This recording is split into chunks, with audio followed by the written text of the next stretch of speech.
I'm delighted to say a very good morning to West Brom manager, Mr. Sam Allardyce. Morning, Sam. Morning, big fella. Good morning, everybody. Good morning. We're very well, thank you. I saw you yesterday at the game, pitch side. We spoke afterwards about that performance from your team. There is a lot going on there at the moment, isn't it? You're bedding in new signings. You had 4 of them all playing yesterday. There's a lot of spirit from that side yesterday.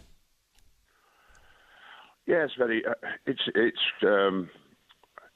Well, this morning, obviously, I feel a little bit sad, unfortunately, because looking back on the game, I'm a little sad we didn't win it, and certainly, and by not getting at least 2 goals, or could easily have got a hat trick, would have meant it would have been 3 massive points against Manchester United, which is not something everybody would have thought about before this game started, but. Overall performance, extremely pleased with. Final result, obviously quite sad we didn't pick the 3 points up because I thought we deserved it.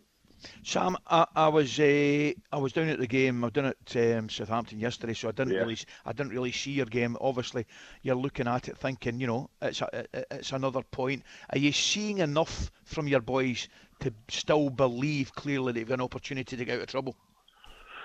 Well, it's a massive ask now, Ali. I think for all of us, I think that in what you're trying to do and what you're trying to achieve, because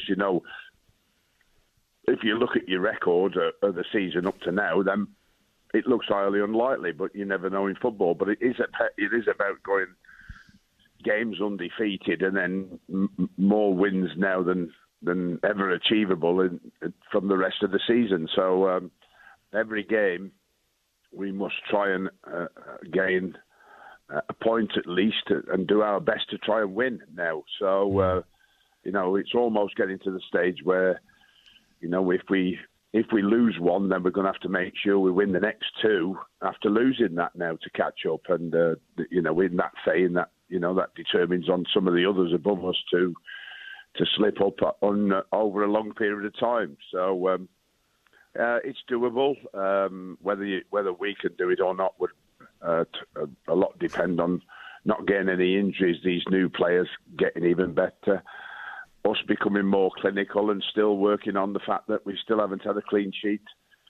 I think only 2 clean sheets the entire season now, and certainly not one where I've been there. So that would have to change. But give it our best shot, take it game by game, and try and reach that magic 38 points, which seems to have got everybody safe over the last 12, 14 years or so. Yeah, and Sam, you talk about clean sheets, but obviously I want to talk about the keeper you've got in between the sticks. For me, he's been one of the best goalkeepers in the league this season. Sam Johnson come up with another unbelievable save. I mean, how good is he to have in your side, and how far can he go in his career?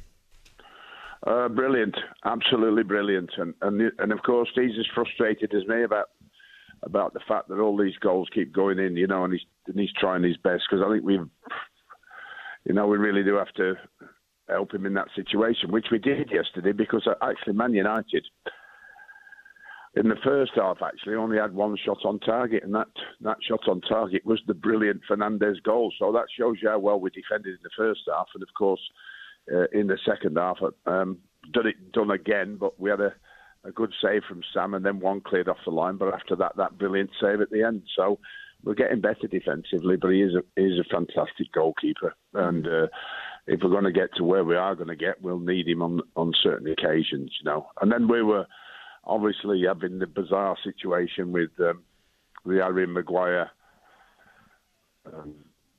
He wasn't.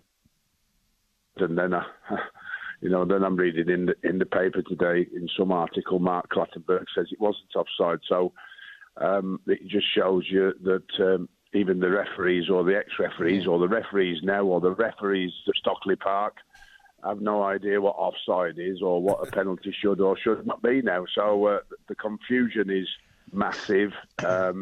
More clarity needs, and there was a great euphoria, fuss on the touchline on the whole situation that could have been easily resolved, or should have been easily resolved by VAR doing and making the right decision.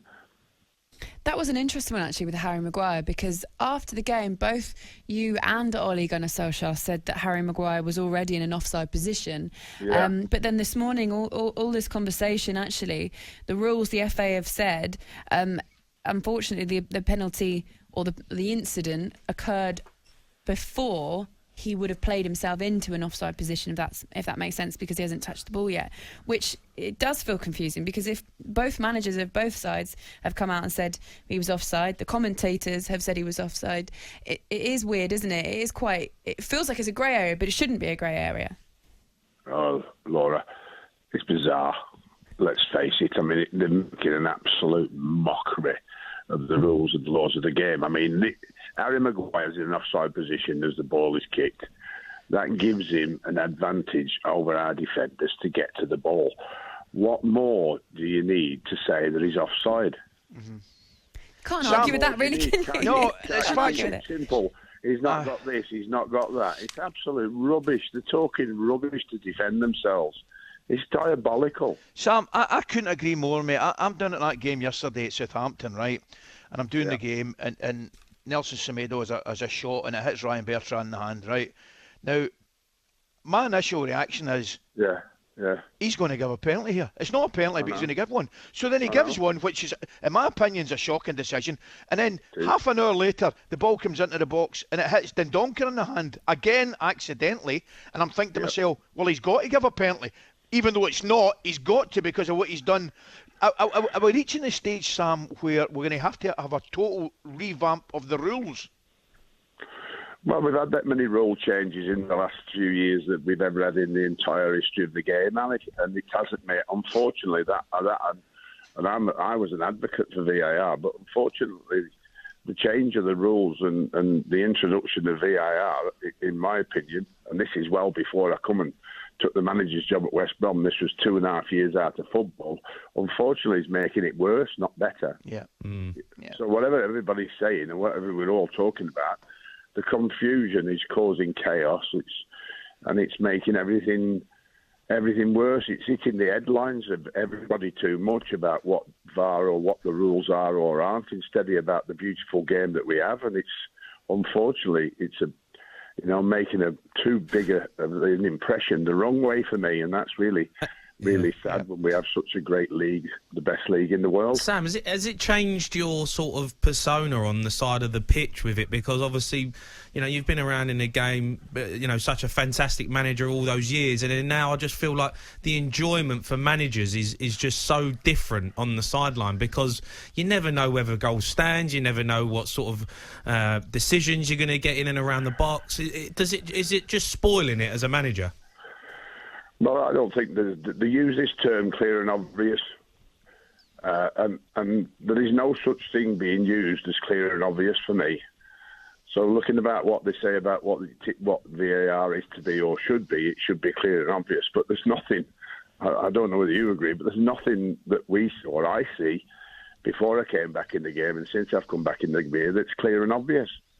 It just seems that anything could be anything now. Could it be a penalty? Couldn't it be? And then, more importantly, everybody's thinking when they go over and see the screen, it's all going to get changed most of the time. And there was no screen last year. There's a screen this year. It just seems so chaotic and so confusing. We don't know what the decision is going to be with what's supposed to be more clarity in terms of the use of the VAR and the technology. And I think it's really detracting from the game. And as I say, I was an advocate of it for many, many years, but whether the referees need to clarify the rules more or not. But for me, they're using it far too often, and not only on what should be the clear and obvious. Sam, you said when you came on that after watching it back, you felt a little bit sad because there were points there where Manchester United were there for the taking. And there was a real big moment as well for Mbaye. As you mentioned, he had a few different chances. There was one where he managed to get past Harry Maguire, and there was a one-on-one with him and De Gea, and you must have just been looking at that going, if only he just got his head on it or something. I know.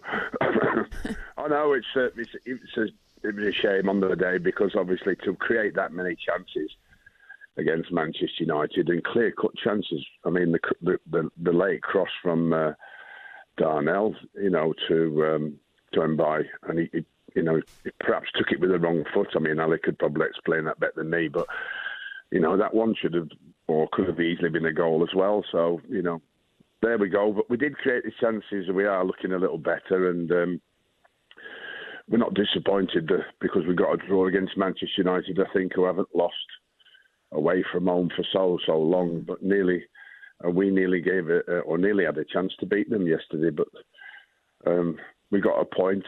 We move on, and hopefully we can continue our good form yesterday into Burnley next week, which will be an incredibly tough game. Sam, we wish you the best of luck with it and for the rest of the season as well. Thanks for coming on this morning. Good luck, big fella. Thank you. Cheers, all the best. Take care. Big Sam Allardyce there.